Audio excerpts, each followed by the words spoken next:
Hey everyone, my name is Ryan Lundquist with Lundquist Appraisal, and I'm here with real estate broker Joel Wright. And today I wanted to talk about mistakes that investors make. Joel is a very experienced broker with investors, and so just wanted to dive in here. What are some of the common mistakes you've seen investors make in the market here in Sacramento?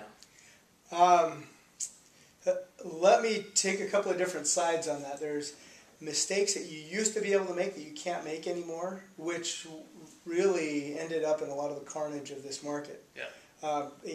Examples of mistakes like that: someone would take out an equity line of credit for $100,000 on their house, go put that down as a down payment on a property that doesn't cash flow, and then as the market turned around, they lose both their income property and they lose their house. Very common. Yeah, unfortunately, it was very common back in 2004 and 2005. And there were a lot of people who did a lot more damage to themselves in trying to essentially speculate on the market. With regard to a lot of the lending fiascos that happened back then, a lot of it you just can't do. In fact, one of the difficulties that investors are making, and I would say it would be one of the investor mistakes, or several of them, is just not being prepared for the lending environment that's out there. It's very difficult to get loans on properties. Generally, my understanding, and I'm not a lender, and all the lending terms are changing day to day. All the lenders that I know, they spend sometimes multiple hours a day just keeping up on what's going on in the lending environment. Yeah. So you can only invest typically to 4 properties, which means your own home, 3 other properties. Now Fannie Mae allows you to go up to 10 properties, and so some of the lenders can do that. They have relationships with some of the banks that will allow up to 10 properties. But what's happening is that some of the investor mistakes in those criteria are they're not keeping enough reserves, and so they work themselves right out of a property. Sometimes they pay all cash for a property, and then are having a great difficulty being able to refinance out of the property. Do you think it's a mistake to pay all cash, or do you... It depends what their strategy is. If they're only going to buy one property, then no mistake at all, absolutely not. But if they're trying to buy 3 properties over a period of time and they want to keep 30% in each property and 10% left over in reserves, and they put 100% down on one property and want to pull out the other 70%, they may find that it takes them a lot longer, or that the banks just won't refinance them. True, yeah. So you might, if you put all cash down on one property, you might end up with just one, whereas you can really split that into 3 and maybe make some more money. Yeah. Right, exactly. The banks over the last couple of years have been making it very difficult to pull money, cash out refinances is what they call them, and making it very difficult to do that. So that is, it's just not knowing some of the environment and what people are looking at.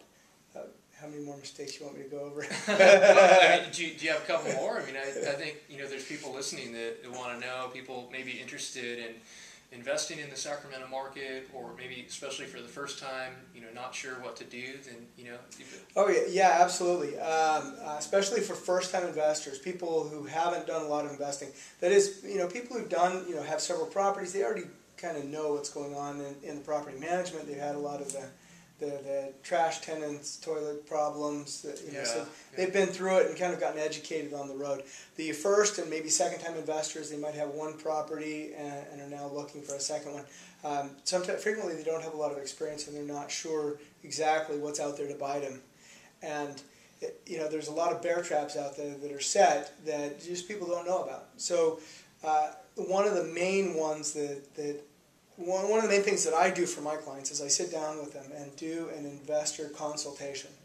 And the purpose of that is really to identify the types of properties and the types of investments that they'll be good at. And we cover a variety of different criteria. First, what are the objectives for the client?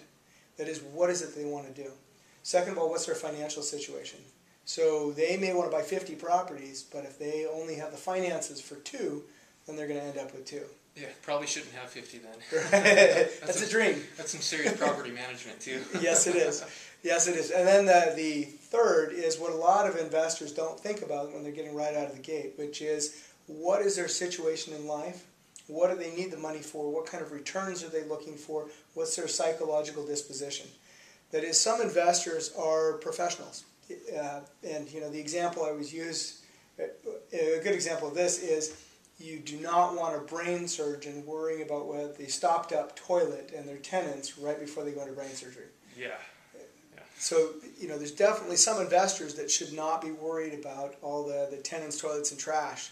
They really need to focus on buying a property that is going to be essentially hands-off for them as much as possible. Yeah. And there's a lot of attorneys, accountants, and other professionals that see the value in residential real estate but aren't sure how to do it without worrying about all the toilets, trash, etc. Yeah, so they probably wouldn't be good candidates to go, in the 95815 and purchase one house that's basically burned down and it's, right. for $15,000. Exactly. But then on the other side, that home could be a perfect home for somebody who's a contractor. They're already working part time. Yeah. So it gives them something that they can do to make money for themselves, rather than paying somebody else to fix up that half-burned down home in 95815 in North Sacramento. That they have a lot of different options. They can go in, fix it up the way they want it to, and maybe use a line of credit, something like that, and then get it to the point and get great cash flow on it.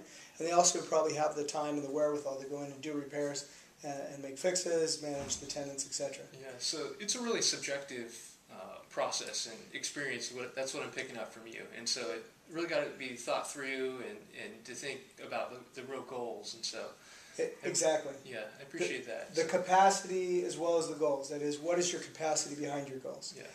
And I don't know any books that deal on the subject. I don't know of anyone out in the industry that's actually looking at people's situation. I highly recommend that everyone look at their situation and see what it is that they are good at, so that they can find the properties that will best suit their needs. That's really good advice. And well, Joel, can you tell everyone how they can reach you then, if they want to ask you questions about investment in Sacramento, or maybe about jumping in the game? Absolutely. My work number is 916-726-8308. And the best email is info, @wrightrealestate.us, WRIGHT, real estate spelled out, .us, us. Well, hey, thanks so much, Joel. Thank you really very appreciate much. your time. Yeah. And thanks, everyone, for watching. Thank you very much.